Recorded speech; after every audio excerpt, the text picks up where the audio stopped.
यहाँ माँ नारायणी के, माता सती के, माँ पार्वती के बहुत सुंदर दर्शन आपको करवाने वाला हूँ।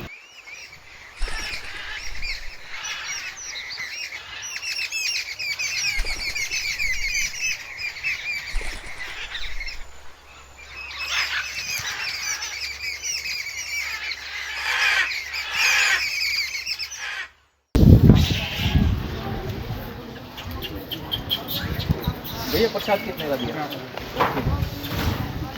हर हर महादेव दोस्तों, जय हो माता पार्वती जी की, जय हो माता सती जी की। दोस्तों मैं आपका अपना दीपक नूर आज आया हूं अलवर में नारायणी धाम में। पौराणिक कथाओं के अनुसार नारायणी माता को भगवान शिव की पहली पत्नी माता सती का अवतार माना जाता है। कहते हैं कि जब नारायणी माता पहली बार अपने ससुराल जा रही थी तो रास्ते में एक सांप ने नारायणी माता के पति को काट लिया, जिससे नारायणी माता के पति की मृत्यु हो गई। नारायणी माता की पूरी कथा आज मैं आप सभी को विस्तार से बताऊंगा, तो जुड़े रहिए इस वीडियो में मेरे साथ माता नारायणी के रहस्य जानने के लिए। ये देखिए दोस्तों, रास्ते में मुझे काले हिरन दिखाई दिए। जब हम अलवर से सरिस्का होकर माता नारायणी के दर्शन करने के लिए निकलते हैं तो तब ये सुंदर मंचर देखने के लिए मिला। और ये देखिए दोस्तों, नटनी का बाड़ा एक जगह है जहां पर मुझे बहुत बड़े बड़े कछुए दिखाई दिए, बहुत खूबसूरत, बहुत सुंदर। दोस्तों यहाँ जब मैं आया तो यहाँ मुझे माता का एक बहुत ही सुंदर रहस्य मिला और वही सुंदर रहस्य मैं आप सभी को भी बताऊंगा,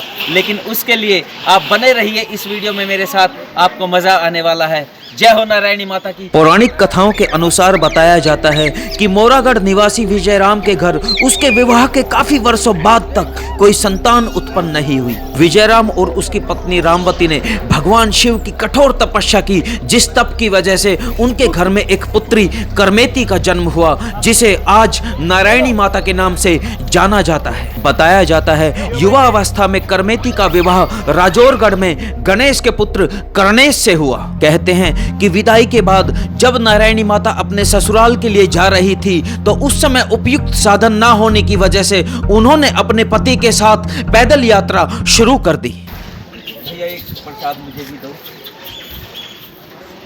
चलो मैं पैसे आके आपको देता हूँ। तो दोस्तों चलते हैं मां नारायणी के रहस्य की तरफ। गर्मियों की चिलचिलाती तेज धूप के कारण पैदल चलना बहुत ही कठिन हो गया था। तब नारायणी माता और उनके पति ने वहीं रुककर कुछ देर आराम करने का विचार अपने मन में किया। तब माता नारायणी और उनके पति की नजर एक बरगद के पेड़ पर पड़ी, जिसकी गहरी छाया में जाकर दोनों सो गए। लेकिन थके होने के कारण इतनी गहरी नींद आई, कब सांप ने उनके पति को डस लिया ये नारायणी माता को पता ही नहीं चला, जिससे उनके पति की मृत्यु हो गई। कि यहाँ पर माता रानी सती हुई थी, यहाँ का एक बहुत बड़ा रहस्य यहाँ आने के बाद मुझे पता चला। तो इस वीडियो में आप मेरे साथ बने रहिए। यहाँ माँ नारायणी के, माता सती के, माँ पार्वती के बहुत सुंदर दर्शन आपको करवाने वाला हूँ। जब सूर्यास्त होने का समय आया तो माता नारायणी गहरी नींद से जगी और उन्होंने अपने पति को भी आवाज देकर उठाने का प्रयास किया, लेकिन जब उस तरफ से कोई आवाज नहीं आई तो माता नारायणी अपने पति के पास गई और उनको गहरी नींद से उठाने का प्रयास करने लगी। माता नारायणी के पति की तो मृत्यु हो चुकी थी, वो भला कैसे उठ पाते। अपने पति को मृत पाकर माता नारायणी ने फैसला किया कि ना तो वो वापस अपने घर जाएंगी और ना ही ससुराल जाएंगी। माता नारायणी ने अपने पति के साथ ही सती होने का दृढ़ निश्चय किया। मीणा समुदाय के लोग शाम के समय अपने पालतू जानवरों को साथ लेकर वापस अपने घरों की तरफ लौट रहे थे। माता नारायणी ने मीणा समुदाय के लोगों से कहा कि उसका पति मर चुका है, अब उसको भी अपने पति के साथ यहीं पर सती होना है, इसलिए उसकी चिता के लिए जो लकड़ियां हैं वो जंगल से इकट्ठा कर दें। माता नारायणी के कहे अनुसार मीणा जाति के ग्वालों ने चिता की लकड़ियां इकट्ठी कर दी और माता नारायणी अपने पति के शव को लेकर चिता पर बैठ गई। इसी स्थान पर वह प्राचीन बड़ का पेड़ था जिसके नीचे सांप ने माता नारायणी के पति को डस लिया था और उनकी मृत्यु हो गई थी।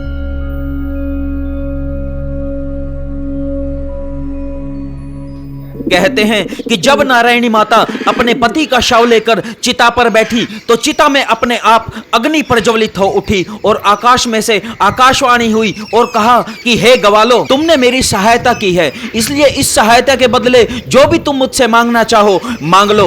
गवालों ने कहा कि हे माता, हमारे जो पशु हैं वो प्यास से व्याकुल होकर मर रहे हैं, इसलिए हमारे यहाँ पर पानी की व्यवस्था कर दीजिए। यह सुनकर नारायणी माता ने कहा कि कोई भी एक ग्वाल चिता से जलती लकड़ी लेकर भागेगा और वो जहां तक भागता जाएगा जल की धारा उसके पीछे पीछे आएगी, लेकिन उसको पीछे मुड़कर नहीं देखना है। कहते हैं कि नारायणी माता के वचनानुसार एक ग्वाले ने चिता से जलती हुई लकड़ी ली और वो दौड़ पड़ा, लेकिन कहते हैं कि वो ग्वाला सिर्फ 3 किलोमीटर तक ही दौड़ पाया और जैसे ही उसने पीछे पलट कर देखा जल की धार जो उसके पीछे पीछे चल रही थी वो वहीं पर ठहर गई। नारायणी माता के पति को सांप ने जिस स्थान पर डसा था आज उसी स्थान पर माता नारायणी का भव्य मंदिर बना हुआ है और वही जल धारा आज भी माता नारायणी के चरणों में से निकलकर 3 किलोमीटर तक लगातार बह रही है।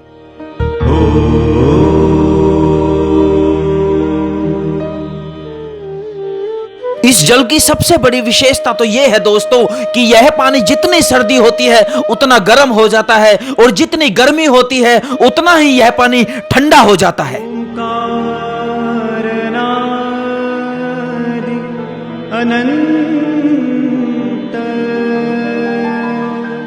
माता नारायणी के दर्शन करने के बाद जैसे ही हम मंदिर से बाहर निकलते हैं तो हमें दर्शन होते हैं भगवान श्री कृष्ण और राधा रानी के। उम्मीद है दोस्तों आपको मेरा ये वीडियो पसंद आया होगा। अगर आपको माता नारायणी की कथा अच्छी लगी तो इस वीडियो को ज्यादा से ज्यादा शेयर कीजिए और इस चैनल को सब्सक्राइब कीजिए। जय हो नारायणी माता की।